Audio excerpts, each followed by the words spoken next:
What is up, RetroManiacs? Welcome to the Retro Card Chat podcast. My name is Mike, and I'm from Mike's Retro Trading Cards. And you know, I really don't like to pull the curtain back too far on our little podcast here, but I do have to say, this podcast almost didn't happen today. That's right, because one of these guys was trying to drive by a big line of traffic and he got himself arrested and thrown in jail.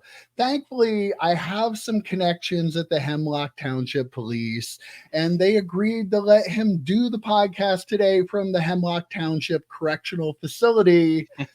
He is, of course, Joe Day, and he is, of course, EP Eric Bahalik. How you doing, guys? I know, Joe, it's tough for you being in the jail cell up there. You know, I feel like I could have ended up in a jail cell last night. Like, I feel like I could have. I feel like maybe Saturday you should night. have. Yeah. Saturday night. Right. Yeah. Yeah, I feel rough. I'm not going to lie. I really shouldn't have woken up at 6 a.m. and took that 3-mile jog. Like, you know, I'm feeling rough from that jog this morning. Not the 22-ounce beers I had several of last night. So 22-ounce beers you had right Saturday night. Yeah. Oh, I mean, I had a couple. Our buddy Mike Jones, you know, he had a couple, but I think Joe. No, we kept up. Me and Mike Jones. I think I had one more than Mike Jones, so I had 22 more ounces. Okay. Joe may have overdone it just a little bit. Imagine that, Joe Day overdoing it a little bit. Who would have ever thought? So, and then Mike Jones gave me a beer for the pod this morning, and I'm like, oh, that's not going to work. I got Mike's loving wife, Amy, dropped me off the coffee at the hotel. Not the jail cell. Not the jail cell. Pull back the curtain. To which you actually fell asleep, and she was about ready to beat your rear. Yeah. No. And thanks, I edited out the word I would have normally said there. Yeah. EP, how's your portfolio going, buddy? Oh, it's doing great. I just added a few more liquid assets. That I'm very excited about that. I wanted to let Mike Cleaner know that I've added just a few more liquid assets this week. You invested? I invested. I specifically purchased them just to sell. A Bryce Harper lot and a Jalen Hurts lot, so that way I can put them out at my table, and I'm going to be able to sell them pretty quickly, I think. So, yeah. Wow. That's an impressive portfolio you're building down there of liquid assets. Mm-hmm. What the hell is happening right now? I actually 99% of our viewers just click. No, right. What are they doing? But that's for Mike Cleaner. That's just for you, man. I actually added some liquid assets last night. Mike brought a couple of packs of cards for us to open. You mean cards? Okay. Yeah, cards. Yeah. And I originally grabbed one of the packs, and I'm like, no. This other pack is calling to me. So I grabbed the other pack. First card off the rip. 100% true. Swear to God. Bert Emanuel rookie card. What are the odds that Mike brings me a pack? I put one of the packs back, grab the other one. Bert Emanuel Classic Images rookie card. In his Rice uniform, quarterback, Bert Emanuel. Awesome. Kiss it, Mike. Kiss it. I don't even know who that is. Never heard of him. He's like the new John Cena. He's the new John Cena. On that card? Yeah. Oh, man. So, yeah, it was a great day. It was a great day. So, Joe, you're not having a beer with 22. Me? No, I'm not having a beer with you. Get the hell out of here. I have to drive back to Pittsburgh, actually, today. So, I need to be responsible, EP. You wanted to go to Wendy's at like midnight last night. No, you wanted to go to Mike Jones's and then to Wendy's. I was ready, man. I could have gone all night long. Once Mike the babysitter left, it just turned into chaos. Everyone keeping track at home. Mike had 2 beers. He had two beers. I think I'm up to like 8 for the year or something like that already. Yeah. If I keep visiting, you'll be a full-blown alkie. Hey, somebody has to be responsible and keep this podcast on track. That person's always going to be me. Yeah. So, you know, I like put on my Mike's Retro Trading Card. Look at this. It's starting to fall apart. I feel like I might need to get a new one. And shameless plug. We can now get new ones. All I have to do is click that little link down below EP there on our videos. See the little picture of the t-shirt? Yeah. I could get myself a new one because I can't go to the National with a t-shirt looking like this. And if you're going to the National, you might want to pick up your own Mike's Retro Trading Cards t-shirt because we're going to be wearing ours. And if you buy one and you wear yours, people are going to think you're with us. How cool would that be? You would be very cool at that point. That's right. I don't see Neo and Sports Card Dad and Jeff Wilson, any of them out there selling these kind of opportunities to their viewers to show up and act like they're part of the crew. So here's your opportunity. We're not sponsored by big corporations. We're sponsored by the people. We really are the people's channel, right? Yeah. So help us out. Help sponsor. You can be a little mini sponsor yourself. Grab yourself a Mike's Retro Trading Card t-shirt. And you'll get oohs and ahs walking around with that shirt on. How wild would it be to actually see somebody wearing a shirt like that at the National? Like wearing one of our shirts? It'd be so freaking awesome, right? Yeah, it'd be so freaking awesome. Get everybody there to wear them. Are there only t-shirts available though? Well, below the video right now there are. But when you click on that, you might be able to find hoodies there in our store as well. So don't wear a hoodie at the National. Might be a little sweaty in July. Yes. Oh, yeah. Don't do it. Don't do it. Yeah. Yeah. So, and I'm going to be on K-Dub's High Five this Thursday. How about that? I've made the big time. I'm actually being interviewed on another channel, but yeah, we had our little discussion. I'll link his channel down below in the comments, but look for it. He said it should drop on Thursday. Such a good time. He loves 90s cards. I love 90s cards. Like it was a fun conversation to have about collecting cards and back in the 90s and our love of that stuff. And I had a blast doing it. I don't even think it's a half hour long, but you put up with me a lot less than you put up with me every week here watching this podcast. So. That's fair. That's fair. Yeah, good time. Cool. I'm even talk glowingly about these two guys, and that doesn't happen very often. As you should, to be fair, as you should. Should, but I don't. You know me, right? Let me know the minute when that starts, and I'll just go right to that point. I want to hear that think first, and I'll start from the beginning. More than once. Yeah. Easter eggs. I believe that. We need a Screen Crush Ryan Aries Easter eggs video about this. I feel like next week we should do a deep dive into the interview and do like an hour-long video on an hour-long video on the as we like to do. Yeah. Well, sometimes all the details don't get hammered out, and we have to fill in the blanks for people. Yeah. So, right, you're welcome. So, yeah, if you can't get enough of this guy, make sure you check that out. I have a lot of stuff here, so I hate to be all business, but we should really get into it, right? All right, let's do it. Because I want you guys to gather up all your PSA slabs. Make sure they're all 8s or higher. We're going to take a little stop, run over to GameStop, sell our cards because GameStop is going to start buying cards. How about that? Now, don't get too excited. It's only being rolled out so far in Connecticut, Georgia, Kentucky, Mississippi, New York, Tennessee, and Texas. We're in Pennsylvania. It doesn't help us yet, but it will be coming. And guess where I'll be in a week? Where are you going to be? I'll be in Atlanta. Oh, that's right. GameStop. I might have to. I'm going to tell my friends. I'm like, hey, can we swing by GameStop? What are we in 1998? What is happening? You need to take a card, take it to Cards HQ and see what they offer, and then take it to GameStop and see what they offer.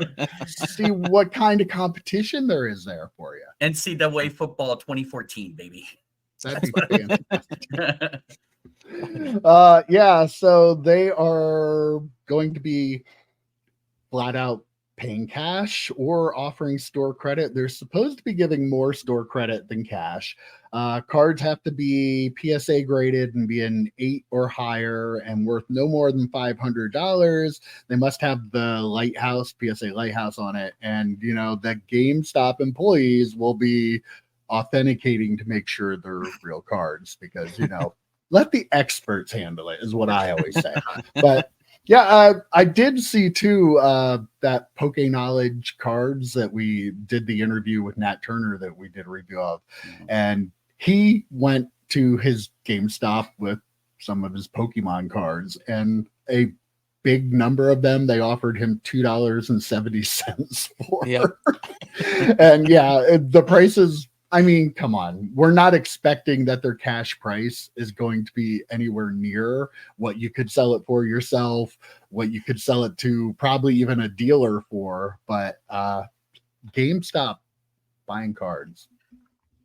What the hell is happening? Like, this seemed like a good idea maybe like 4 years ago, maybe. I don't know. Like, it definitely doesn't seem like a 2024 smart move by GameStop. I mean, not that GameStop is known for their smart moves. I mean, I honest to God thought they were all out of business. I'm not gonna lie. I thought they went the way of Blockbuster after the little stock manipulation thing. I thought they kind of just went away after that. But yeah, I guess if you want to go to GameStop and get $2.72, I'd love to know how they're picking out those numbers too.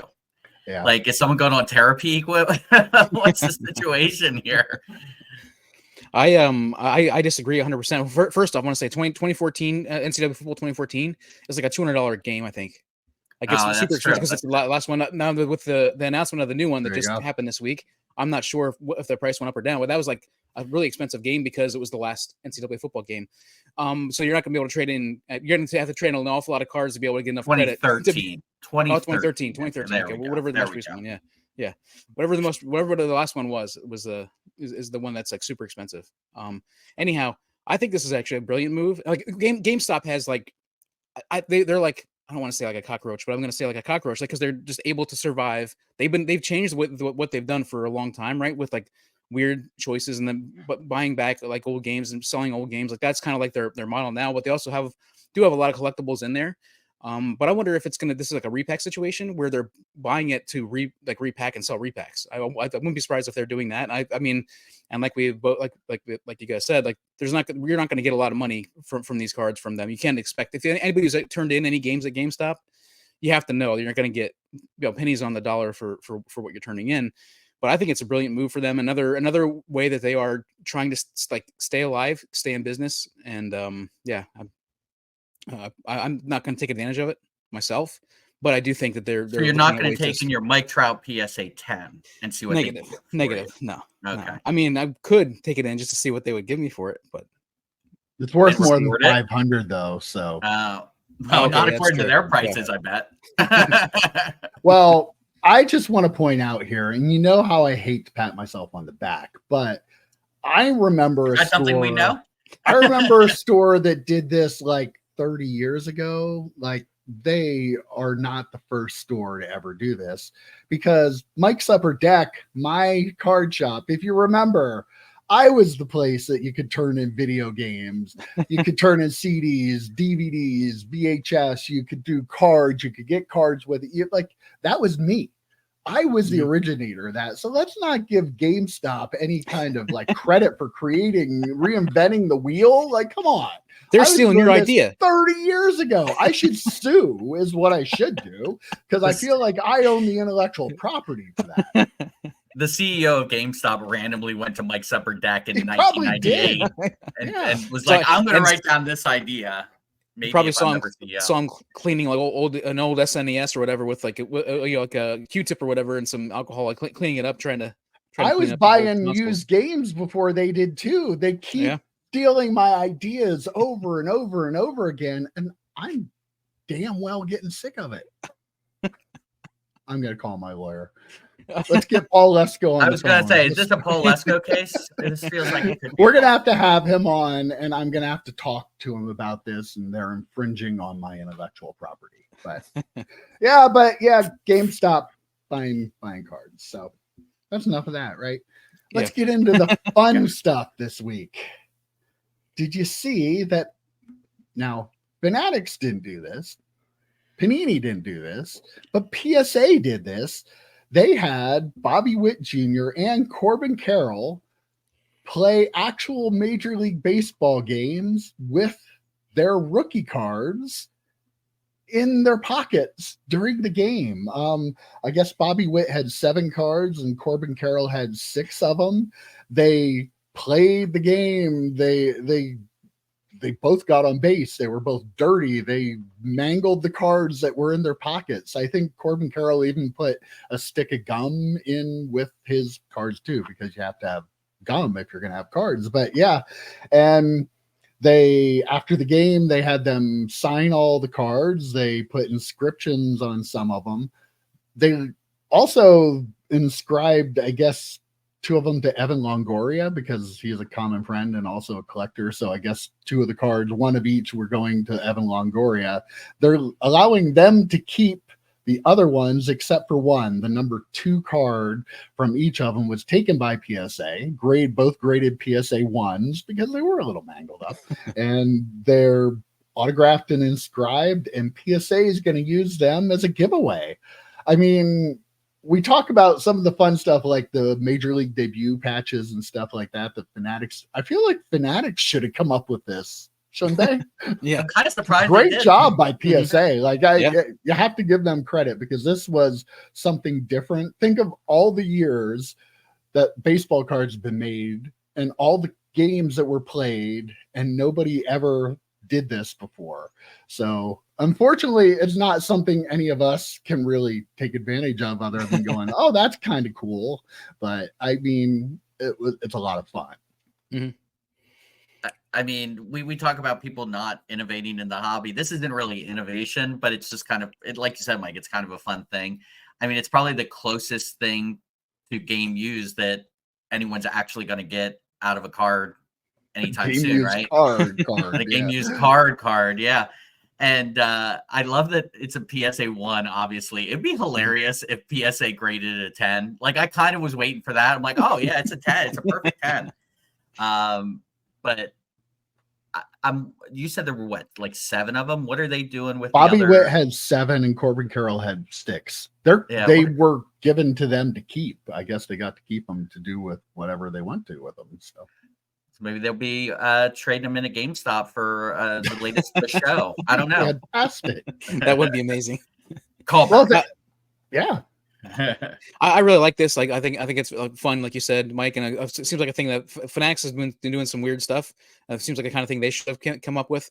But I mean, I like to think about the genesis, like how this all started. Like, who thought this up? Somebody probably heard somebody say game worn, and they're like, wait a minute, do you mean they're actually going to wear the cards? And you're like, no, but that is a good idea. We need to do this, right? Like, we need to do this.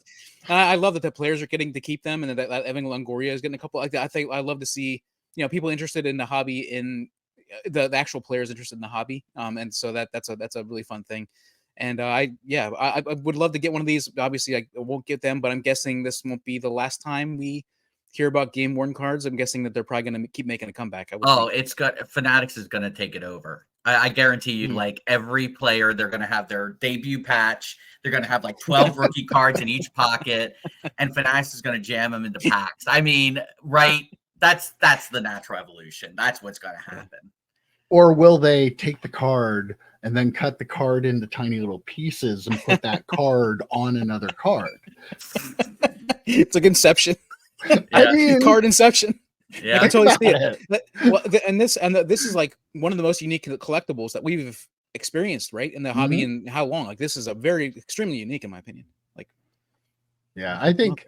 I mean, maybe Fanatics won't steal the idea, but I mean, it just shows there are a lot of untapped ideas out there. Like having a player physically have had that card is like really cool. Like, and again, some people probably would care that it's a 1 and not a 10. So let's not rule that out completely, right. But like throwing condition out the window, like it doesn't matter. Like, it's just about the card and the story of the card. And like when you take this little idea, but then you start to think of all the other ways you could create that kind of experience on a card for collectors. Like, hopefully there are some people with new ideas, where I know they hired all these old Panini people that have been doing the same thing for years, that will, some of them are like Leaf playoff people that were doing the same thing for years. Hopefully there's some people at Fanatics that have some new ideas that might be able to take this idea and come up with some cool ideas of their own. I think that'd be neat. Is it weird that I'm sitting here going, how did Pacific not do this back in the day? This feels like something Pacific totally would have done. And then I also thought, this is what you do. You get the card that's a 1, you crack it out, you soak it for like a week, right? Resubmit it. And then you got yourself a 10, right? Wow. Who cares about this? Who cares about the story of the card? And who cares about the autograph? I mean, on we it? just care about off it. We care about the grade. We just care about the 10. Wow. Yeah. You know, the only problem is, Joe, if Pacific would have done it, they would have been John Kitna cards. all John Kitna. They would the game worn ones would have been the card supials. They would have been the smaller versions of them. Yeah. So that would have been fantastic. Yeah. Because it fits in your pocket easier, you know. And they're all in those hand warmers, and then Kitna pulls his hand out, and all these little mini cards go flying all over the place. Time out. Well, one of the things, the cool things about this is we love game worn stuff because it's game worn by the player. We love on card autos because that meant that the player held that card. And the thing, these are like ramping that up, right? They played an entire game, or at least part of a game, with this card on their person, which, I mean, that is a really exciting thing. Really exciting to think about where this could go in the future. Again, like you said with John Kitna, with football, basketball, hockey, whatever. Very, very interesting. Very cool. I want John Kitna to do it now. He's not even playing. Just have him walk around all day in like a suit with just a bunch of John Kitna rookie cards. I mean, why not? So instead of game worn, it'd be player worn, right? Player worn. Make it work. But not associated to any game war event. Right. You have to put that in the back, obviously. But oh. Well, great idea by PSA there. And another idea they had is they just released a brand new slab. The new slab is 20% heavier, and it's made of medical grade plastic that is more resistant to scratching, UV light, heat, water, and humidity, and no Newton's rings anymore on them. So they're being rolled out right away on standard size sports cards up to 40-point stock. I'm sure they'll develop, holders for the bigger cards and stuff soon. But yeah, I mean, we all agree that the PSA slabs are probably the least durable of any of them. So, I mean, it's great that you might not have to worry now about what sleeve you put it in, Joe, that is going to scratch your slab up. Yeah. And or sleeves that PSA puts them in. Yeah, exactly. PSA puts them in those sleeves. If you drop them, there's much less likelihood of them breaking now. So, I mean, not huge news, but a nice improvement. Like, again, I do respect the fact that PSA, being the company they are, having the market share they do, are still trying to do things to make their product better and help the collectors more. And I give a lot of credit to Nat Turner for that, because we talked about how he's a collector, and I feel like, his ideas, it helps having somebody who's also a collector be at the helm of a company like this, because they could sit back and go, we're PSA, we'll just make as much money as possible, not change anything. So I do applaud them for this. That's called a Beckett. We call that a Beckett, Mike. Just sitting back in their laurels and not changing anything. Are these bulletproof as well? I don't know. Have you heard anything about them being bulletproof? I mean, we could test it. We could test it. That's actually a really good point. We could take it to the range.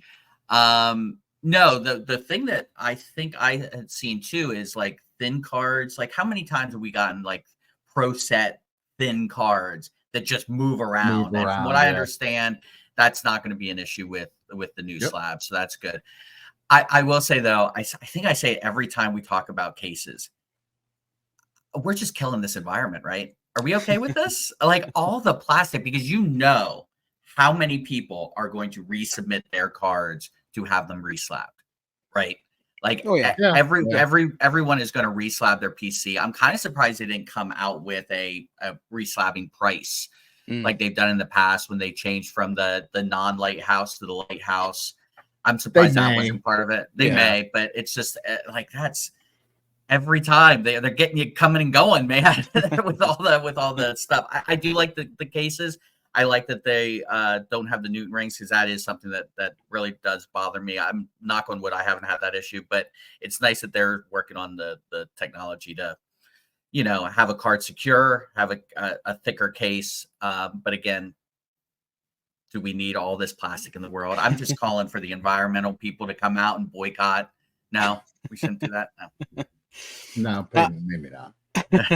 But we were texting back and forth about this, and I think one of the things that I think to really see the difference in the slab itself, we'll probably need to see them in hand and see how clearer they are, how much clearer they are, how much heavier they are, that kind of thing. But it is exciting, and like you said, Mike, about Nat Turner being a collector. I feel like if you have a collector at the helm, when he sees feedback, he's going to be able to react to it in a better way than a lot of other people might.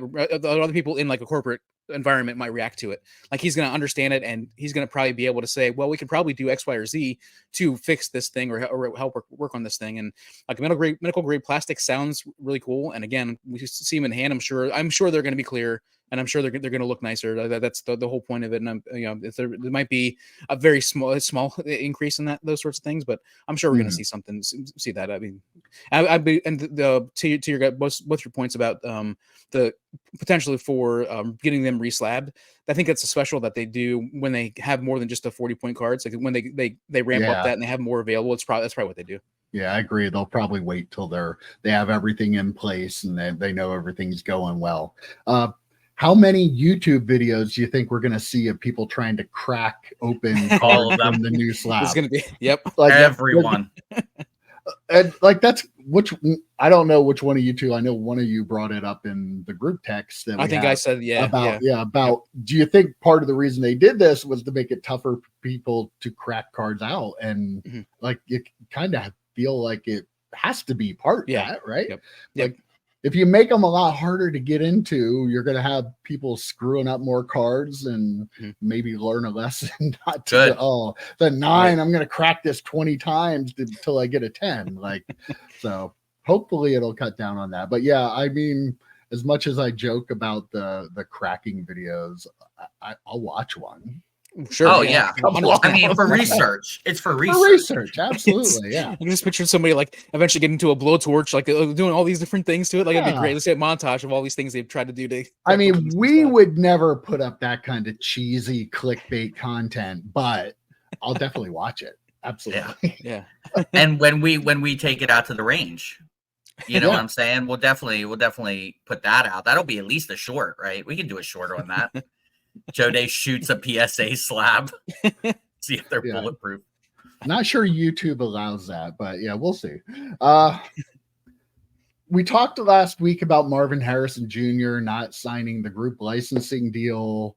Well, apparently he either does or he doesn't have a deal with Fanatics, but Fanatics is suing Marvin Harrison Jr. for breach of contract. I'll try to give you the details as I was able to read up on.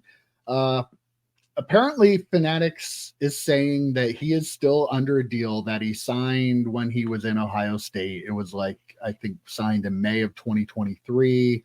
And what was confusing was it was supposed to last up until the draft. But they also say, though, that he's still under the deal, the $1 million deal. So I'm confused how that is, but Marvin Harrison Jr. and his dad, who represents him, Marvin Harrison, are like, no, they don't have a deal. And apparently they've been telling Fanatics, they've been shopping him around, and they have competing offers from other trading card companies that they didn't name. Freaking cryptozoic. I know, right? All the time with them. Is that like when a dealer says, "Oh, I got somebody interested in this for 150. I got an offer for 150." Exactly. Right? It's like it's one of those deals where you don't have. Well, that's the thing. Fanatics said that like they want them to match these offers, but they're not showing them any offers from any other. So it's a mess. I don't know. Let's see. It said less than a year into the deal, Harrison stated that he didn't have a deal anymore. So I don't know if they're suing him because he didn't fulfill the contract and they want it extended or what. It might be that, but apparently I guess he signed the batch of cards that they put like in the Bowman U product, but then hasn't done anything else. And now he's saying that, you know, they need to pay him more if he wants to do stuff. So I don't know that he's necessarily, I think that might be where that running out on the draft night is. I think they're saying, yeah, but you didn't do what you were supposed to do in the contract. So therefore you need to do that before you can sign with somebody else. So I don't know what's going on, but Marvin Harrison Jr. and Marvin Harrison Sr. is not making friends in the industry he's going to make his livelihood from. Like you're probably ticking off other players with I'm not signing the group licensing deal. You're ticking off one of the biggest like sports companies there is in Fanatics, the company that would just paid you $1 million to sign your autograph a couple times. Like I don't know what the end game is, but I really kind of feel like whatever extra money they might be able to negotiate out of somebody at the beginning here isn't going to be worth the money he loses long term by being such an impossible person to deal with. Like, I don't know what's going on. Everyone used to call his dad, I'm probably mispronouncing this because I'm hungover, Mercurial. Am I saying that word right? Like, it's pretty good. His dad was always a strange dude. And having his dad represent him, it kind of feels like that's probably not for the best. Like, you know, you can say what you will about agents and things like that. Generally, they want to do what's best for you because it ends up being best for them. When your dad's kind of a wackadoo like Marvin Harrison kind of was, I mean, maybe it's not going to work out too great for him. And it's not just the card thing either. And you know, you're going to be pissing off fans who buy your jersey. You're going to be pissing off fans who can't get your cards in packs, your rookies and things like that. It's just, and whatever company he goes to now, if he goes to Panini for a year, right, you'll get actual legitimate rookie cards with team logos and all those things. But after that, you got nothing. And then if they go to Leaf, there's going to be no, you know, like Leaf can't pay him what Fanatics could pay him, right? No, like not at all. Yeah. So I don't know what the end game here is other than just to be a douche, right? Like, is there any legitimate end game to this for them? I don't get it. I don't get it at all. Yeah, it doesn't make any real sense. Well, it makes sense where they think that they're he's worth more than what he's getting paid. Like, we don't know the details of what they get paid through the regular licensing deal. Like we don't know all those details. Now, obviously, he wants more than that. But my immediate thought was, well, what if he ends up being a flop? Like how many top draft picks have we seen over the years that just don't pan out? Even the ones that are can't miss prospects, right? There's a lot of them that happen. Charles Rogers, who was taken right around the same spot Marvin Harrison was taken, can't miss. Michigan State can't miss. He's great. He's the next whatever. He flopped. You know, everyone just assumes because the last name is Harrison, oh, he must be the next great wide receiver. Ask Randy Moss's kid how great. Ask Thaddeus Moss how many records is Thaddeus Moss breaking. Like, I'm just saying, like, it doesn't matter. He was a great receiver in Ohio State. There's no question about that. Everyone thought he was better than Garrett Wilson and Olave and all that stuff when they were all at Ohio State together.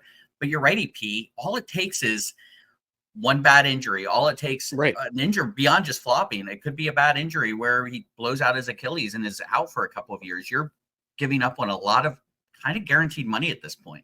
Right. Yeah. I feel like you're obviously he's hurting himself. Obviously wants more money, but he's just hurting himself by not signing the deal. And like you said, also the fans, that sort of stuff again, and being difficult to deal with. Like it just seems like a really bad situation. Like really a bad decision by his representative. And another point too, even if he were to somehow sign with Panini, Joe, they already this past week had the rookie premiere and he was invited, but he couldn't go to it because he hadn't signed the group licensing deal. So he would be a guy that Panini would have to send the cards to and have him say, yeah, I signed them, sign them, and send them back to him. And seeing what I've seen so far, like, what if you're Panini, like, I feel like you would have to have somebody go to him because he's never going to sign them and send them back to you, right? He's like stand right here over his shoulder, and go, oh, well, you already paid me. I'm not signing. Look at that stack. I'm not doing that. Like, I understand that I don't want to sign all those, but then again, then don't take the money. I've been offered millions of dollars to do that. Yeah, so I'll sign my name all day long for millions of dollars. If anyone wants to pay me, I will do it all day long. I just won't sign a card with both of you on it because I'm not going to do that. No dual autos? No triple autos. You guys can do a dual auto, yeah. Yeah, okay. But you'll probably have to do it with Leaf because that feels like a Leaf thing to like do Mike's I don't do sticker autos. Cards. With only two of the three. I don't do sticker autos. So with only two of the three. All right. Well, you know, Topps themselves might get sued too because apparently they had done a Topps Now for Shohei Ohtani last year that had a game used ball. They were doing 25 of those with a little piece of game used ball. They do those all the time. They just took orders for Paul Skeens, I believe, this past week. Pittsburgh Pirate, baby. Yeah. Hey, good baseball knowledge. And I believe he went 6 innings without giving up a hit. And correct, struck out 11. Yeah, it was. Struck out 11. Yeah. Wow. Yeah. Hey, I'm a huge Pittsburgh Pirates fan. Everyone knows this about me. Everybody knows that. But I digress. Getting back to it, this week people found out that they canceled this order from last year that they charged people many hundreds of dollars for these, and just said that they canceled them because apparently they couldn't get the game balls they needed to make the 25 cards. Also, apparently, take this as what it is. I'm not saying this is a fact, but there was a guy on Twitter who apparently deals in a lot of game balls and stuff, and somebody gave them his name to get in contact with to get balls, and they never contacted him. So apparently they didn't want to pay money for him. I don't know what it was, but whatever it was, they ended up canceling the orders. Now, I did find out later in the week that they did give the people, they refunded them and gave them $100 in Fanatics credit. So, you know, at least Fanatics they gave them for credit. Yes, they didn't give them more than what they didn't actually pay them interest, but they gave them Fanatics and Topps credit for it. So, as opposed to just giving them their money back. Mm-hmm. Well, yeah, they gave them the money back plus $100. Okay. Yeah. So they did refund the money, the original purchase, but they've had these people their money for like a year and gave them just the money back and then credit on top of it. So, I mean, kind of silly that they had to cancel a card they did on Topps Now because they couldn't get the balls. Like, I feel like I feel like somebody forgot to do something there, right? I feel like you think about a baseball like that. 25 cards is probably one baseball, right? Like I wouldn't think it'd be much more than 2 basemballs because the pieces that they even in the photo, they're not. It's not terribly big. Like you could probably get 25 swatches out of one baseball, or at the most 2. So like to not be, I'm guessing the number of balls they go through that are probably available out there from whatever game it was they were trying to get. Like this is really shocking to me. This doesn't make any sense. I can't wrap my head around what the issue is here. They have to be able to get them, like you said, Mike. Maybe they just didn't want to pay what the actual price of the ball probably is. I am so damn happy that Panini isn't going to have the licenses anymore because this stuff from Panini is just ridiculous. This was the Topps thing, Joe. They do no wrong. Fanatics does no wrong, right? It's a Fanatics thing, yeah. Oh, okay. I assumed it was a Panini thing or Shohei's translator. Somehow, I was thinking that too. He stole the game balls. I mean, is it possible? He bet them. He lost them. He has them all in a storage container somewhere. Like he has all of them. In all seriousness, though, he gave them to the bookie to pay off. Clearly, yeah. In all seriousness, though, maybe Panini's onto something about not having game used stuff. because it's so hard to get. Now I see what they're doing. Very smart of them. I mean, legitimately, all joking aside, it is ridiculous. It's especially like, how many games has Ohtani played in? I have a feel like you said, EP, 2 game balls at most if you cut them up.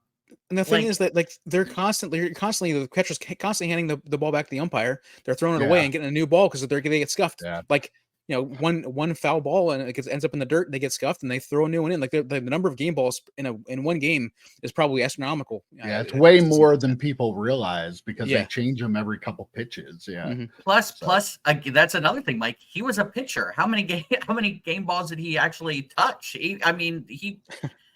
I'm sure they could have found. I could probably go on eBay right now and find one. I don't know what Fanatics is. Well, they sold it from the game. I forget what the milestone was, so it has to be from that specific game. But still, come on. I feel 100% like they could have gotten those balls if they wanted to. It's just. Somebody at some point said, you know what? Well, if you do the math, what we have to pay for them and what we made, it's not worth it. Let's cancel them. Which, like, even if you're selling it at a loss, like you already sold the card. Just do what you need to do. There's no reason a company like Fanatics can't get 2 of the balls from that game to use. Actually, EP, you just said the magic words. Marvin Harrison is sitting here watching this going, they just shit on me about not fulfilling my contract. and they're throwing their fans under the bus by not fulfilling this contract. I mean, is it much different? I mean, just do what you're saying you're going to do. I don't care if it's at a loss. You are trying to endear yourself to collectors. This is not the way you do it, because we didn't buy any of these and we're offended by it. Like, we as collectors are like, I can't believe they're screwing these people over. I mean, it's ridiculous. Do it at a loss. It doesn't matter. And I'm sorry, $100 in Fanatics credit does not make up for the douchiness. Having somebody's money for a year or 2. Right. If anything, it's like they're that we've talked about it before, them using that money, that credit to get people into their ecosystem, right? To get into their breaking stuff. Like, I mean, so essentially they turn it into, we're just going to refund everybody and we're going to get some more people addicted to our breaking stuff and everything. Here's that crack for free. Yeah. Here's the first hit. Yeah. Oh, okay. I got another story here for you. I saw this week. Beckett is being sued by their former CEO, Sandeep Dua, for millions of dollars he was supposed to be paid in his termination agreement in 2022. So apparently, as a CEO, he had a golden parachute when he left, and he was to be paid $12 million over 6 installments. Global Growth, which is the parent company of BGS, has failed to pay him $5.7 million so far, and it's his assumption that they don't intend to pay the $3.1 million they owe him in June of next year. Apparently, in emails back and forth between Sandeep Dua and Global Growth, the company said that they weren't able to pay him because they had cash flow issues. So apparently, I mean, we all know Beckett's probably not in the best of positions right now, but apparently they don't even have money to pay out the golden parachute to the CEO. And I know there's going to be people out there saying, oh yeah, listen to you, like feeling bad about the guy. Like, it's really not this or that. The fact of the matter is they were supposed to pay out a certain amount of money. For whatever reason, you can be the judge whether they should get them or shouldn't get them. I'm not here to talk about that. The real story is that Beckett doesn't have cash to pay this stuff out.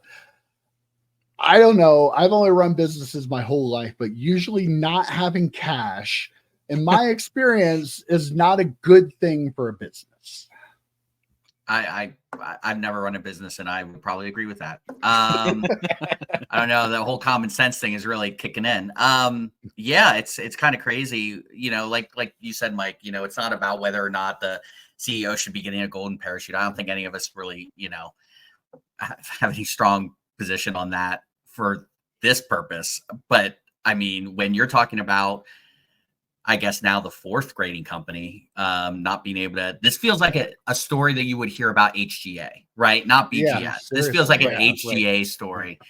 And it's kind of sad. We've talked about BGS, in the past. They were it. They were and we kind of joked around about PSA not sitting on their laurels. And I said, oh, that's what we call a Beckett. I mean, Beckett kind of did sit on their laurels and didn't improve. And they got taken, they got basically taken out. What's weird is cards are not their only source of revenue. So I'm curious if it's this golden parachute is coming out because he was the CEO of Beckett. I don't know if it's coming out specifically from the card side or if it's just from the company as a whole, because that's even more worrisome because they do grade a lot of comic books. They do grade a lot of,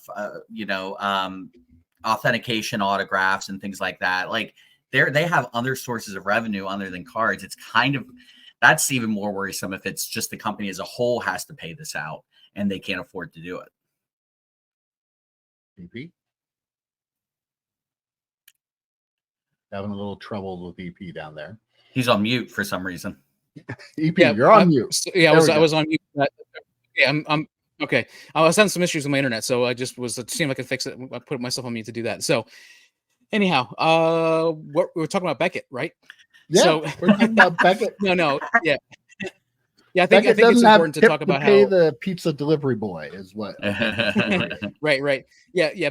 Beckett is, as you said, Joe, is more. They're more than just the grading. Like they're the magazine and the online price guide, which people probably don't use as much as they used to. Like there's a lot of different things, and like we talked about how Collect should have probably partnered with Beckett as far as like being doing media in the space just because of the name, the Beckett name. And so, because I mean, that used to be like, you still talked about them being number one, like they were not just number one as the grading, but they were number one as the price guy, like the thing that you remember going into Mike's and like, oh, is the new Beckett out yet? Like that was a huge deal all those times. And so to have such an icon in the hobby going through this situation right now, like that's not a great thing to think about. I mean, if you want to put on a tinfoil hat, you could probably say, oh, they're just saying this so they get out of the paying the contract, that kind of thing. But I mean, I don't think you can claim something like that without actually having some sort of proof. And so I'm guessing they probably have proof and probably showed it to the CEO. So yeah, it'd be interesting to see how this plays out. Hopefully Beckett can stick around and hopefully they can turn things around. It is really a shame too, because like older collectors like us, the Beckett name has a lot of value, but like newer collectors, Beckett name is like a joke. Right. It's a shame that it like you really don't understand how they could have been our Beckett back in the 90s. Yeah. And right. To see what they've become over the last 20 years and like how far they've fallen is really kind of scary. And I guess kind of an example that no matter what the company is and how big they are, that doesn't necessarily mean in 10, 20 years, they're going to be in the same position they are. Like, we all just assume everybody's going to keep being Walmart or McDonald's, but like Walmart could be that way too, because there were Walmarts before Walmart. So like, just never know. So it is a shame though. And like, it makes me sad that Beckett is just a joke now. It is. Yeah. At this point, though, do you think, I mean, we've talked about Fanatics buying things. I mean, they could probably get Beckett for pennies on the dollar, right? I mean, could. And, and do the same thing they did with Topps. Like Topps was that brand that, it was not doing as hot. And then Fanatics bought it to be their card company, right? So maybe that's the way Beckett goes. I wouldn't be shocked at this point. Like the news has been so bad for Beckett for so long now that at what point does Fanatics say, you know what, we could pump some money into this. We did it with Topps, we did it with PWCC. Why couldn't we do it with Beckett? Yeah. To your point, Mike, about the Walmart thing. Like right now, like PSA is a freight train in the hobby, but there's the potential they could. I mean, because we talked about Beckett used to be number one. So PSA, same thing with Fanatics. I mean, they're we talk about them throwing money around all over the place, but you never know in the business world like who's going to be number one 20 years from now. So especially if the market shrinks too. Like all these businesses are built on a collectibles hobby that you have to have a certain number of collectors involved in it that are spending a certain amount of money. And, you know, if I remember, I always go back to how hot hockey cards were getting in the 90s. And then they had, you know, a lockout, and, you know, baseball with the canceling the World Series. Like there's factors in sport alone outside of the general hobby that impact the hobby too, that are out of PSA's control. So like you just can't take anything for granted and just assume, no matter how big a company is, that they're going to be the same way in 20 years. Yep. Well, I want to wrap things up this week. We didn't get to play any guess the grades or guess how many cards the other week when we did the grading numbers for April. So I have some little tidbits here I want to quiz you guys on, because I like to do this. You guys are clearly the two authorities on this knowledge in the hobby. Like everybody, if they ask them, I mean, one of us is. So I have a couple questions here. Nothing major, but I want you guys to see if you can guess what the top 3 most graded rookie cards from the 1980s were graded across all the major grading companies for April. So we're not just talking PSA, talking PSA, SGC, CGC, and even BGS, if anybody sent any of that. HDA? I don't think the minor ones are in this, but whoa. So what Arena? are That's fired. the top 3 most graded 1980s rookie cards for April of 2024? Can you guess that? Ken Griffey Jr., 1989. Ken Griffey Jr. is number 1. Can you guess how many? Oh, geez.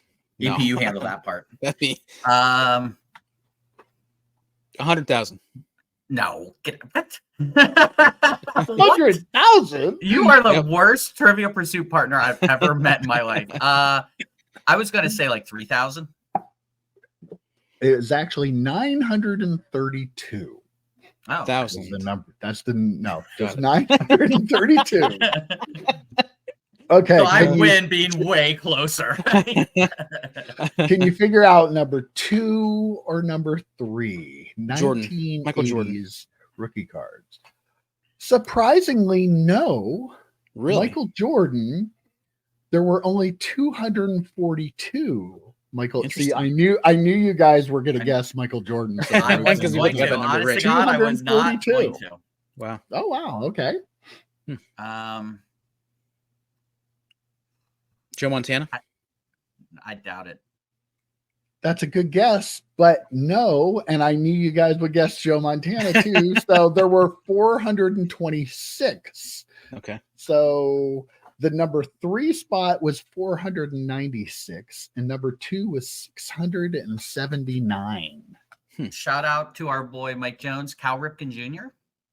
No. Okay. I do not have the numbers for Cal Ripken because they didn't have them. So. No. Bo Jackson?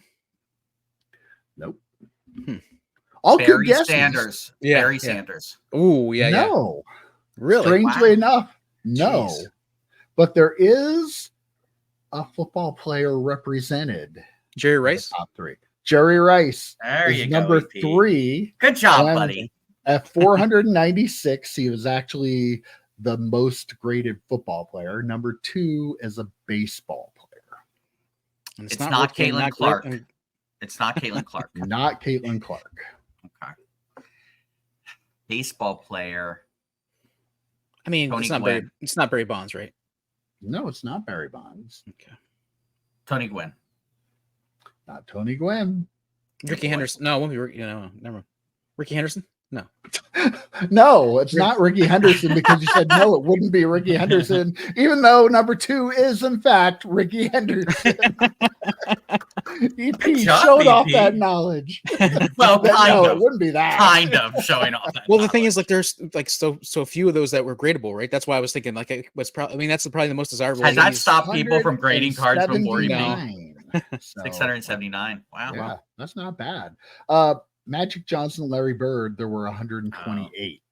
So again, the tri card Yeah. with Okay, I have another question here for you. What pre-1980 vintage rookie card was the highest graded for April across all grading companies? This one's tough because you're talking 19 whenever to 1979. For some reason, Jim Brown rookie card popped into my head. Nope. No. This is a very, very give us a sport. Obviously. It is a baseball player. Baseball player. Okay. Hank Aaron rookie card? No, it is not Hank Aaron. Pete Rose. It's not Pete Rose. That's the last. There's a lot of baseball players out there. There are. Willie Mays' rookie card? I mean, it's not the Bowman. Willie Mays. Okay. No. I will give you the number. There were 266 of these rookie cards graded. Pre-1980 vintage rookie card.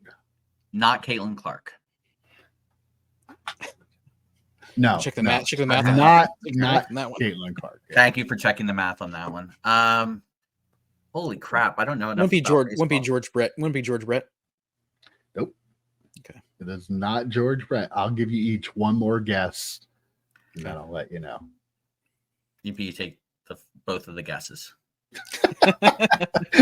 Joe's out of baseball player names. Yeah. I mean, Mickey Mantle, 52 Mantle. Nope. Roberto Clemente. No. That's a good guess. It is a pitcher. Okay. Nolan Ryan. Wow. 266 Nolan Ryans. There were also 227 Wayne Gretzky's. I was surprised you didn't throw that name out. I thought that name would be thrown out there. Okay. There were also a decent number of 1951 Bowman Mickey Mantles. Can you guess how many 1951? Now, keep in mind, when I say a decent number, I'm talking about a 1951 very, very old Mickey Mantle. So 86. 107. 15. Jeez. That's wild. Might have thrown you off with the decent number there, but apparently, according to the article, 15 is actually 15 is a decent number of cards from 1951. I mean, and a fun fact, 10 of those were graded by SGC. I don't know if I would have gone 10, but if you would have said who has the majority, I might have guessed this. I probably would have said SGC. Yeah. Okay, and the final question. How many 52 tops Mickey Mantles were graded in the month of April? Was it a decent amount, Mike? What phrasing are we using here? Since decent. I'm not putting any kind of qualifier on this one. Bonus sub question. How many were graded by PSA and how many were graded by SGC, because they were the only ones. Nobody sent it, nor would they send it anywhere else. Well, you said HGA is not accounted for, so we don't know for sure. Right. True. 32 of the 52. Incorrect. EP, your guess? I'm going to pick whoever's closest. 52 and 40 of them went to SGC.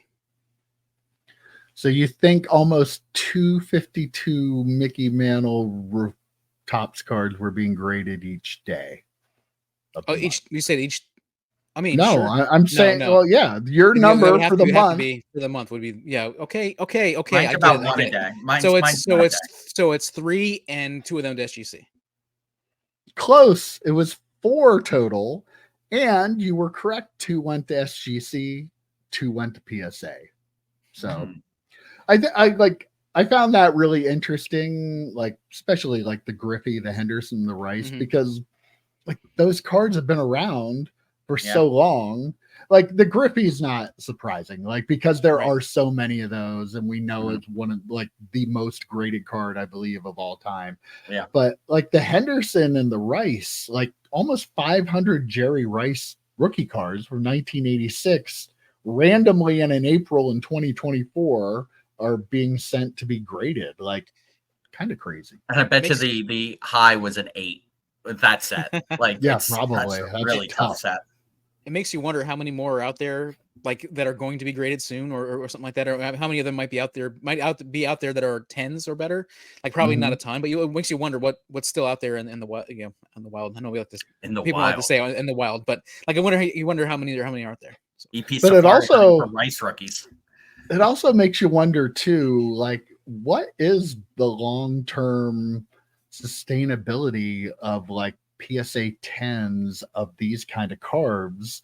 Yeah, I know a very low percentage of them are 10s, but just showing like Jerry Rice, 500 cards in a random April in 2024 had 500 more chances of maybe adding to that PSA 10 pop report and having more of those be out there. So like for a card that is almost 40 years old, for that many of them to be graded in a month is kind of crazy. Like, I don't know. So I know Dustin talks about that a lot too with the vintage, because, you know, you have a pop whatever or something, but there could be 2, 3, 4, 5 more of that pop added in any given month, depending on what somebody finds. And I love when people put that on an eBay listing. They're like, pop 1, none high or something like that. And then you go to the pop report, there's like 3 of them because they haven't updated their eBay listing. Right. That happens a lot too. Yeah, I've been guilty of putting the pop on there for some of those Marvel cards that I did, just because they were low pop, and I figured I might as well put it out there. But like I feel I lost my train of thought. What I was gonna say when I got distracted. So, but no, what I was gonna say, I got it. I grabbed it. Good job. I pulled it back. Like we had that happen with like I think it was like 52 Manals or whatever, that somebody found a bunch of them like in somebody's attic or whatever, like some really high grade of these cards. So it's like that grandfather's attic or something, wasn't it? Right. Yeah, and then also there was like the tobacco cards that last year, even like where they found this like stash of these great tobacco cards. So on any given day, even the cards that are that rare and that old can potentially have the population report just get almost probably double potentially with these high grade cards. It could be found. So yeah, it's very, very interesting. I like the way you characterized it, Mike, where you wonder what the long term future is for cards like that. I still take a 52 Manal. You agree? Oh yeah, 100%. Give me a 1. Give me an altered. Give me a. What I hear, we're gonna buy one together. Is that what you said? Okay, that's what he just said. I have a guy. You have a guy. You do. Absolutely have a guy.